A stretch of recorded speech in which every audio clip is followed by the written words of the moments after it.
Quando eu li pela primeira vez esse livro, a gente fica, depois, esse é um livro muito legal, que você fica pensando nele depois. Sim. Ele sempre aparece na sua mente. Sim.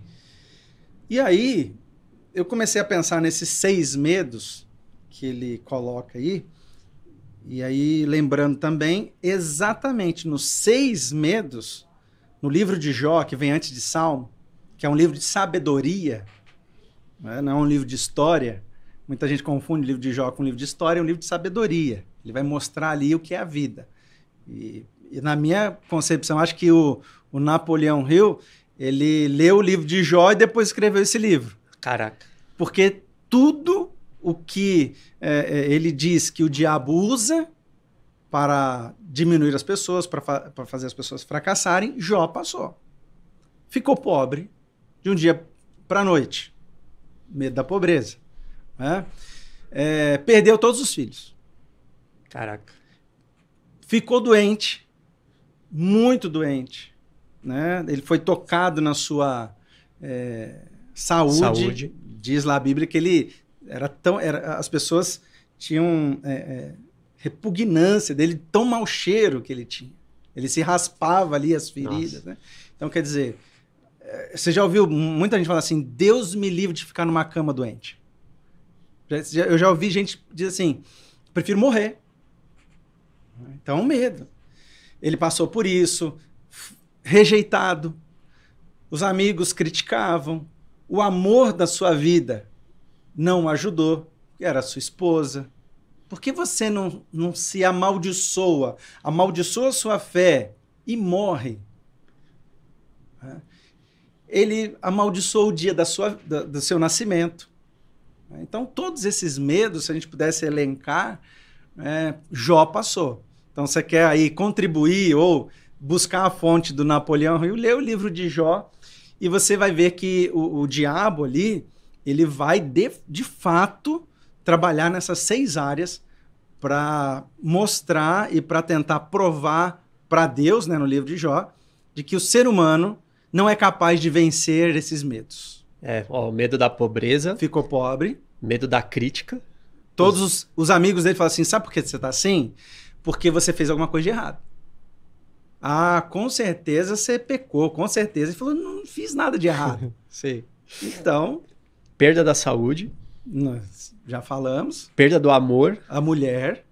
Aí tem o da velhice e da morte. Os dois. Os dois que ele falou, bom, não vou chegar. Jó fala assim, eu preferiria ter morrido ao nascer. Caraca. Do que passar por isso. Né? Então, está presente ali no livro de Jó. E no final é interessante porque ele vence todos esses medos e ele se torna mais próspero, mais bem-sucedido do que era no começo. Como é que ele venceu os medos? É interessante isso. Primeiro, ele se manteve firme espiritualmente. Muitas vezes, Jó não reclamou. Não, Jó reclamou muito. Muito. Ele não blasfemou. Ele não se corrompeu no seu espírito. Mas a sua mente, as suas emoções viraram um papel embrulhado. Ele tentava responder aos amigos, recebia mais crítica. Ele tentava buscar consolo na mulher, a mulher falava assim, por que você não morre? Então ele ficou sozinho, mas em sua boca não se achou nenhuma blasfêmia contra Deus. Ou seja, a sua vida espiritual ele manteve. Porque essa foi entre aspas, a aposta de Deus e o diabo.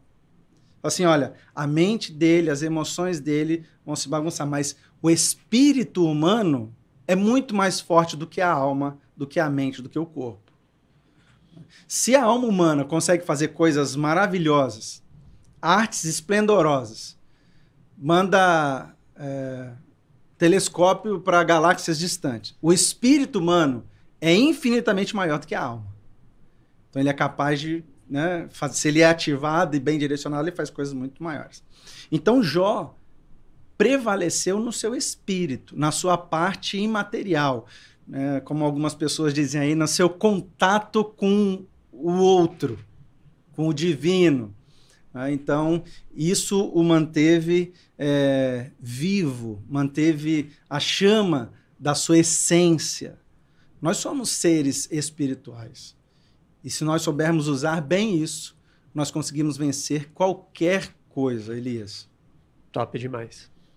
Top demais. Então, Jó foi um vencedor porque ele se manteve na sua linha espiritual. Foi talvez o bote salva-vida de todas por isso as que Deus foi lá por isso que ele teve aquela experiência com Deus no final. E Deus coloca a mão no fogo por ele.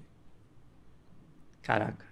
Deus coloca a mão no fogo. E aí ele vai chegar assim, olha, eu estou entendendo mais de Deus agora do que quando, né, todas essas desgraças vieram a mim. Quando eu tinha uma vida estável, eu conhecia um pouco de Deus. Agora que eu passei por todas essas desgraças, eu conheço mais a Deus. Que é a frase mais famosa de Jó. Antes eu te conhecia de ouvir falar, mas agora os meus olhos te veem. É pesada essa frase. Então, ou seja, independente de tudo que ele passou, a sua parte espiritual foi o que guiou ele e ele se tornou mais conhecedor de Deus do que antes. Eu acho que é isso que nos faz vencer, viu, Elis? Eu vivi muito isso. Já passei por muitas coisas na vida, já sofri por pessoas, já sofri pelos meus próprios erros, né, mas nunca abandonei minha fé. Fui criado dentro do meio religioso, já vi coisas espetaculares acontecer, já vi coisas tristes acontecerem, mas aquilo que tenho como fé não pode ser moldada pelo meio. Ela precisa ser o norte que guia as nossas vidas. Legal. Tem um outro modo de operar aqui, que na entrevista o Napoleon Hill vai perguntando, mas tem 98% das pessoas, por que você é mais esperto que a sua oposição? Enfim. E aí, ele diz isso, né? Eu sou mais esperto que a minha oposição. O diabo diz que ele é mais esperto do que o Deus, né? Eu afasto as pessoas das suas definições através das minhas promessas.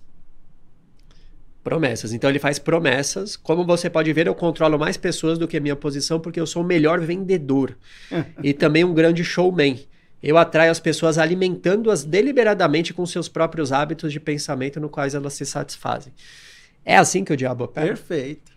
Foi cirúrgico. A própria Bíblia diz que os filhos das trevas são mais prudentes e espertos que os filhos da luz. Isso está lá, registrado dessa forma. Meu nome é Elias Mamã e esse é um corte do Verdade Cast, o podcast que tem a missão de descobrir novas verdades sobre todas as áreas que vão te ajudar a crescer na vida. Para assistir o episódio completo, clica aqui e não se esqueça de se inscrever no nosso canal.